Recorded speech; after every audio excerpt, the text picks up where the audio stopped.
Welcome to Possible Cafe。佢哋係一班智障人士。萬錦市新開嘅呢間港式餐廳 Possible Cafe， 有星洲炒米，亦有各式各樣嘅港式飲品，由廚師助理、烘焙助理去到侍應，全部都係智障人士。今年25歲嘅 Caleb 近期開始學沖奶茶，沖咗冇耐已經廣受客人好評。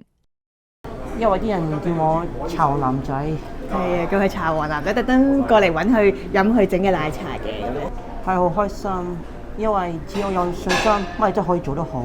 佢每朝翻嚟咧，佢就知道首先要執好翻個地方啦，跟住佢就好交問我今日要整幾多煲茶，跟住佢就會自己幫我手自動。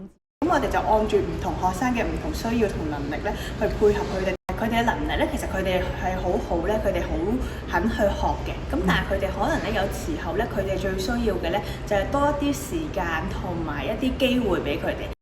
本身係資深廚師嘅孔凡佩，亦都特登嚟到教呢班後生仔煮餸。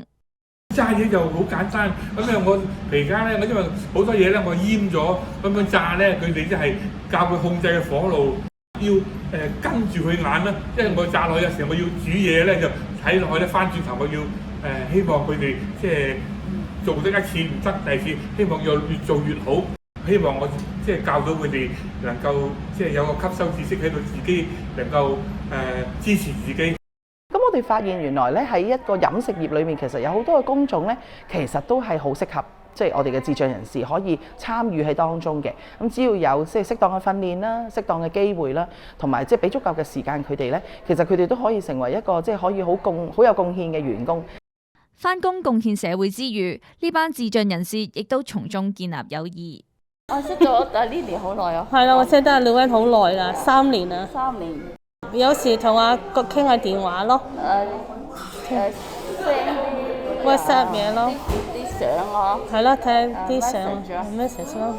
有啲時候其實做嘢係辛苦㗎，咁但係咧就係其實我哋亦都希望佢哋能夠建立到咧佢哋一啲嘅朋友嘅關係，因為即係好多時候一啲高能力嘅智障人士，好多時佢哋都係好鍾意去即係建立譬如友誼啊，去有朋友一齊啊，咁我哋有時都會教佢哋話啊，你哋出咗糧之後，你哋可以一齊約睇戲啊，或者一齊去學溜冰啊咁樣樣，咁係希望佢哋自己可以能夠建立自己一個朋輩嘅網絡啊咁樣樣咯。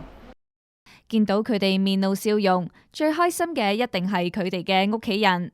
我就係第一次，佢哋就第二次。而家食咗就咁食咗個三明治，都幾好食。睇到佢哋即係開開心心笑容咁樣，都知道嘅。亦有唔少客人喺網上見到之後，特登過嚟支持。我係睇網上面咧 Instagram 咧，佢哋有宣傳啊，有訪問，所以我知道呢度。我覺得佢哋好叻啊，佢哋好俾心機去學啊。因為每一個行入嚟嘅客人咧，其實佢哋係一個小助手去幫我哋一齊做訓練。譬如客人問佢唔同嘅問題啊，客人可能係會有唔同嘅意見俾佢哋嘅時候，其實佢哋就去學習點樣去解決個唔同嘅問題。